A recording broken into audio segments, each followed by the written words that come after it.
que yo soy un profesor en la Universidad de Puerto Rico, soy un ecólogo tropical y yo he trabajado mucho en restauración, en bosque secundario y mirando uso de tierra a través de toda Latinoamérica. Pero el objetivo de esta charla, o debo decir, los órdenes de René, es convencer a ustedes que además de todo lo que están haciendo, deben estar ¿qué? Más pegado. Que además que todo lo que están haciendo debe incluir biodiversidad. Y espero que puedan convencer a ustedes que no es tan complicada ni tan cara como pueden pensar. Okay. Somos muy buenos monitoreando la vegetación, ¿no? Que hace pocos años Hansen hizo un trabajo tremendo mirando la cobertura del bosque, el cambio en cobertura del bosque a 30 metros en todo el mundo, ¿no? Que sale de Global Forest Watch. A otra escala tenemos Asner usando LiDAR en Perú, donde mapearon el biomasa en todo el país. A otra escala, usando hyperspectral sensing en Panamá, están identificando individuos, especies en bosques de alta diversidad, ¿no? Estamos muy buenos. Y hemos visto hoy que hay otros grupos que están haciendo cosas que están muy útiles para que nos interesa. Y una cosa que me gusta que dice TERAI y el trabajo de un grupo en Perú, acá, que more and better eyes in the sky and eye on habitat change, yo creo que algo que es muy complementario es more and better ears in the forest. Estamos buenos mirando los bosques, estamos muy malos diciendo qué está pasando adentro del bosque.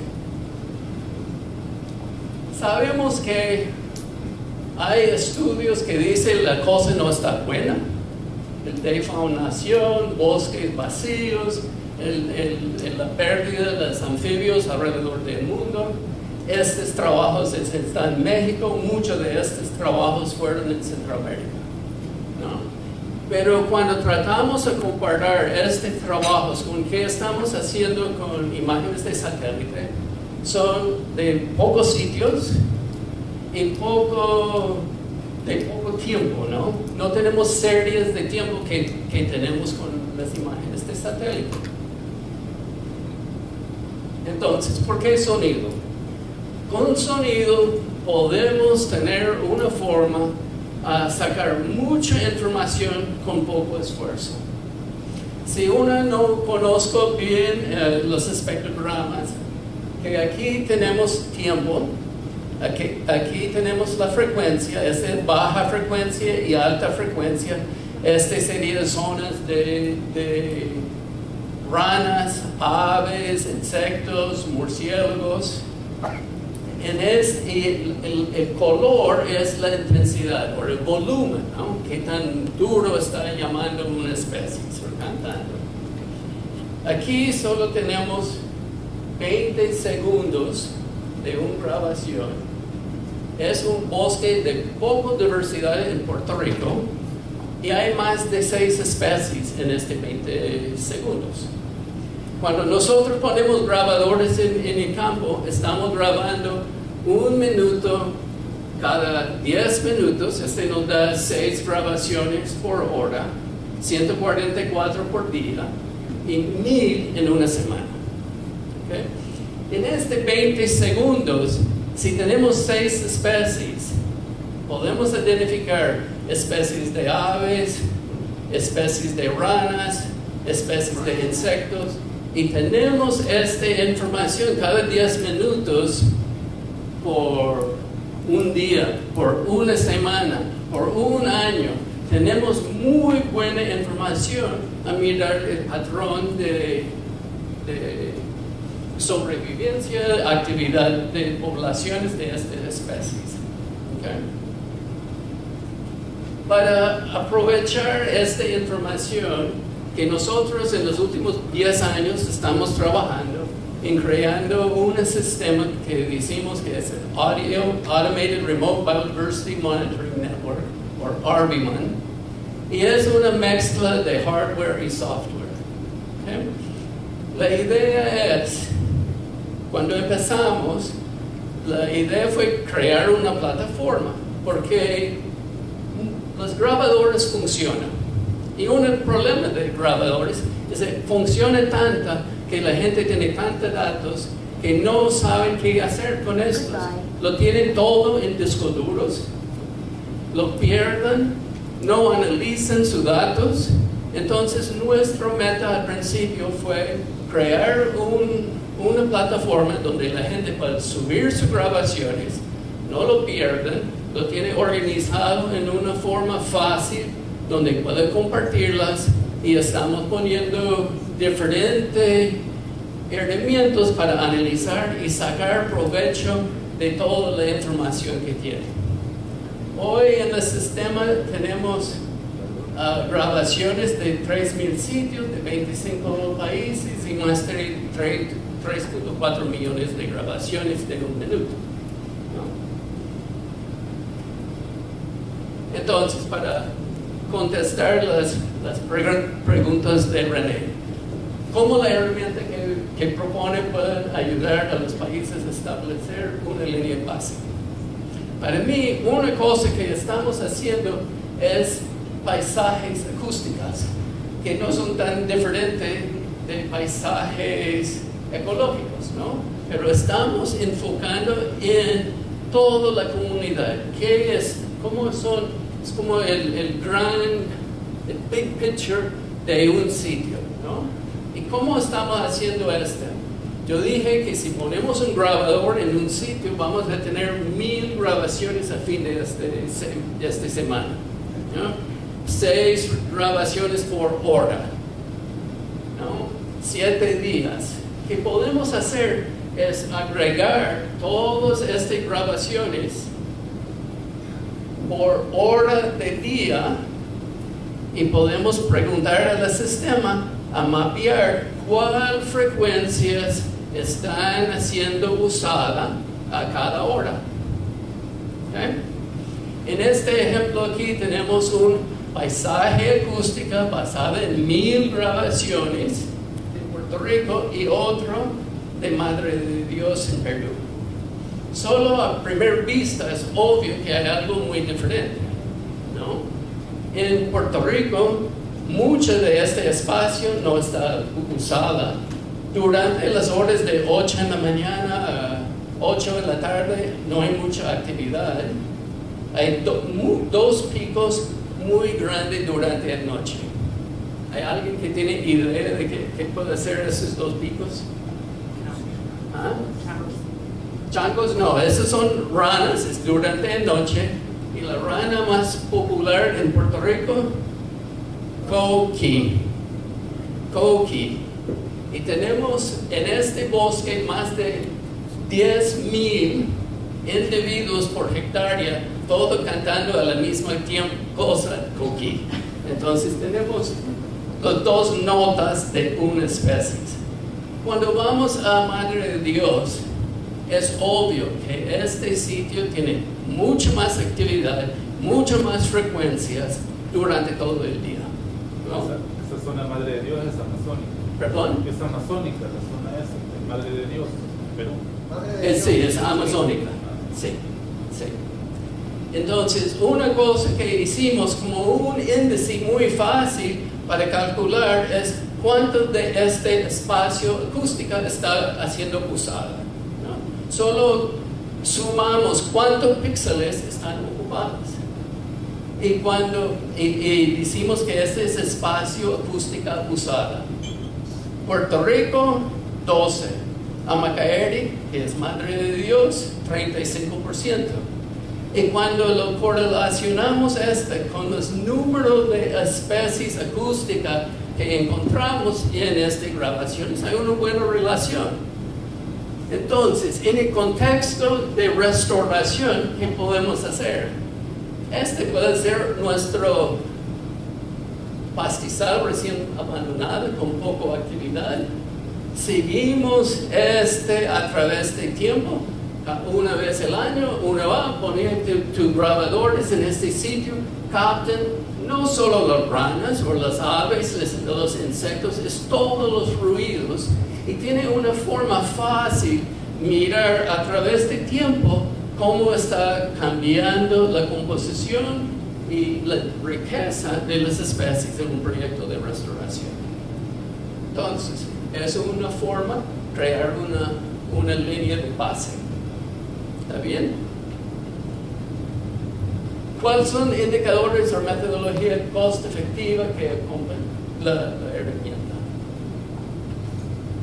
Una cosa que hicimos, un proyecto que hicimos hace 2 meses, en Puerto Rico el año pasado tuvimos el huracán María y tuvo efectos muy fuertes. En esta montaña, en el sur oeste de Puerto Rico, hay una especie que tiene una de sus 2 poblaciones, un ave, un ave que está endémica, que está en peligro de extinción.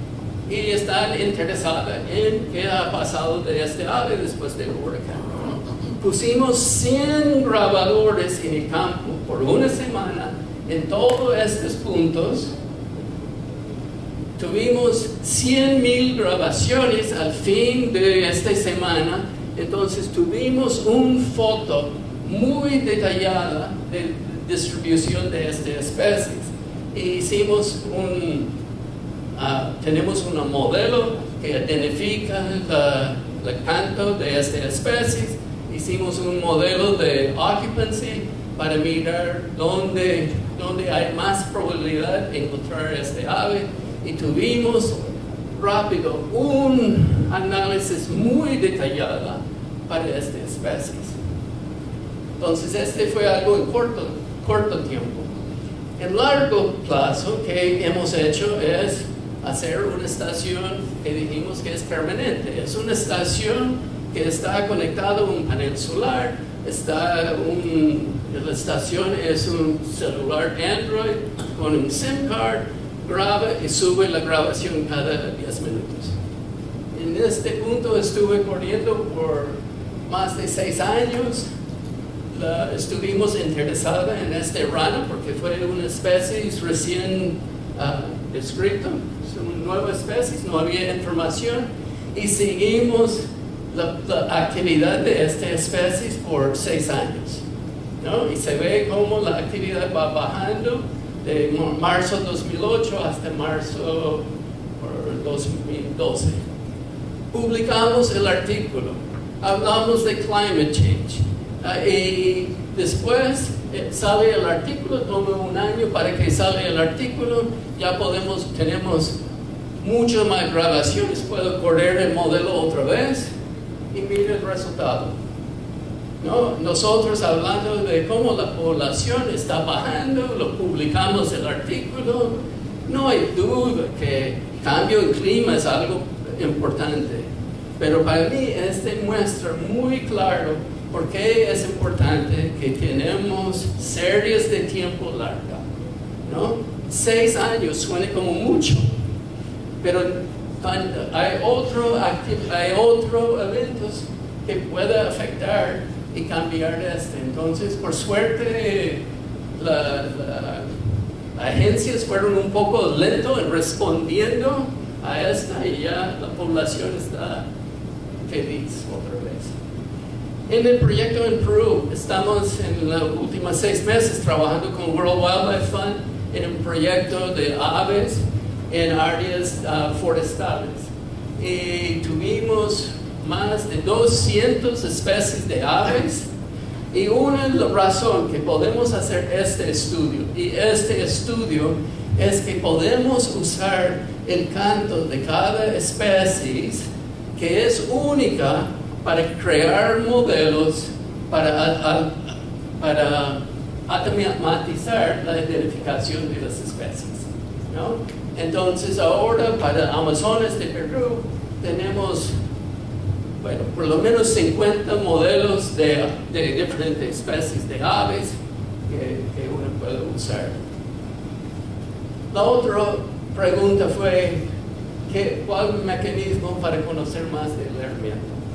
Si alguien quiere hacer algo en un área de trabajo, estos son los grabadores que estamos usando ahora. Son chiquitas y son de alta calidad. Podemos poner 50 en un paquete y mandar. Después podemos tener un webinar de 1 hora, 2 horas explicando cómo usarlo. Después ustedes van al campo y lo ponen.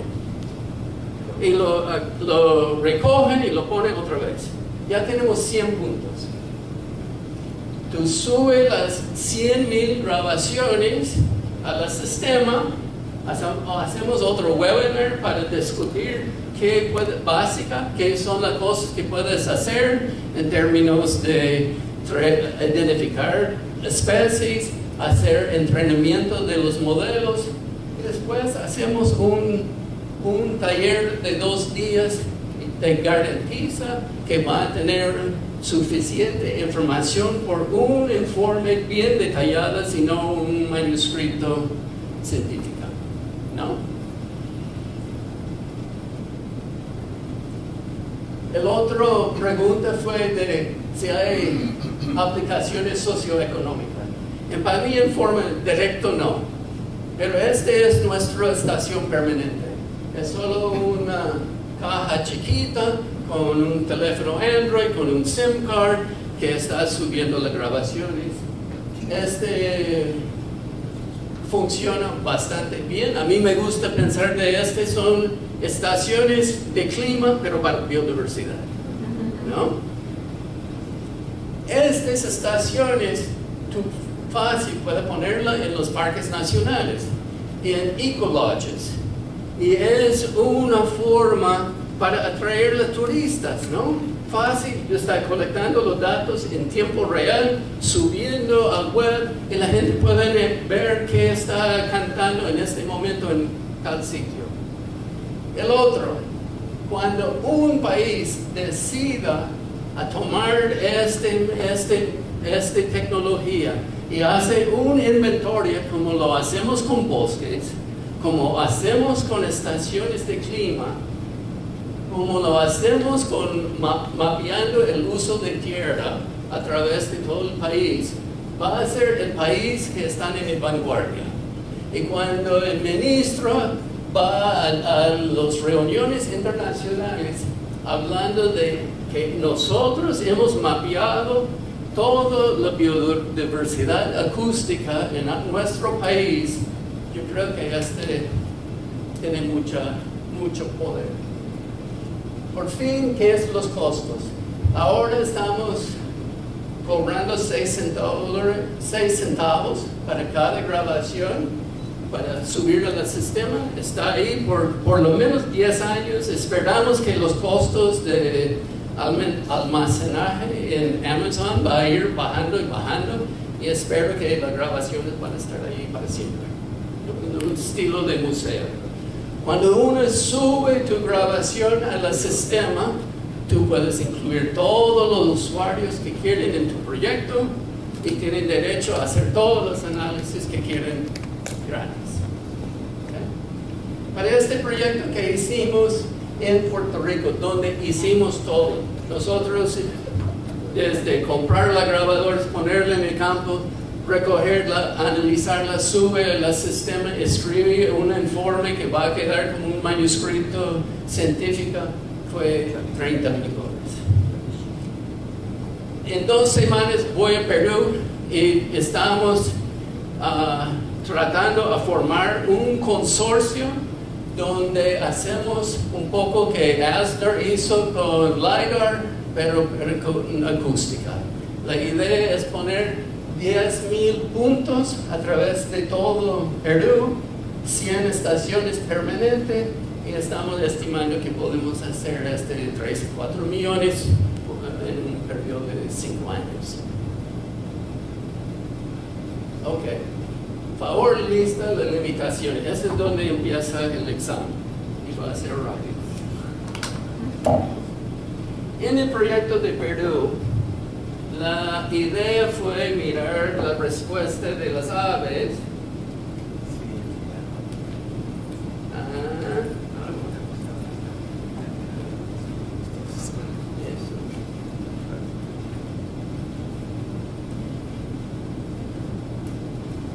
La idea del proyecto en Perú fue mirar la respuesta de aves de FSC, de control y no certificadas, ¿no? No había mucha diferencia. Había 200 especies de aves, pero están en todos lados. La limitación de esta tecnología es si una especie no hace ruido, no lo detecta. Pero el micrófono no sabe que tiene que detectar aves, detecta todo. Y en este estudio en Perú tuvimos una cosa interesante. Aquí es la primera.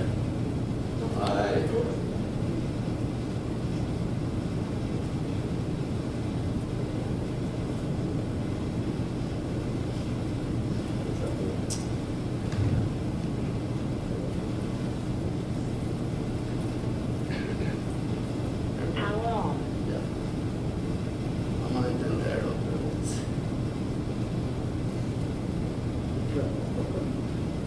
Ese fue una mosca. Más aburrido. Bueno, está bien.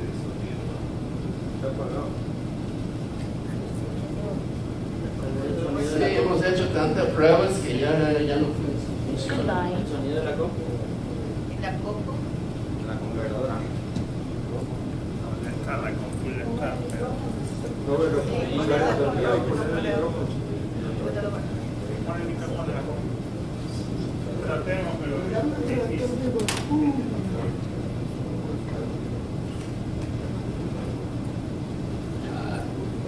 Es un...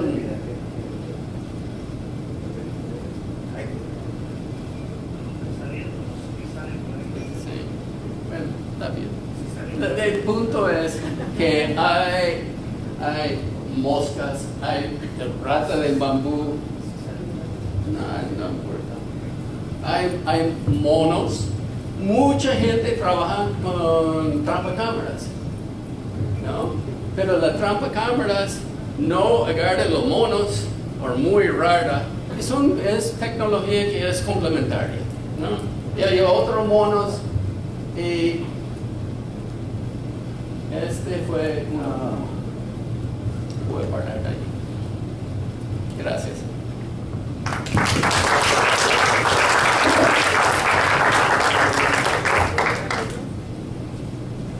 Gracias. Ok, agradecemos a Michi.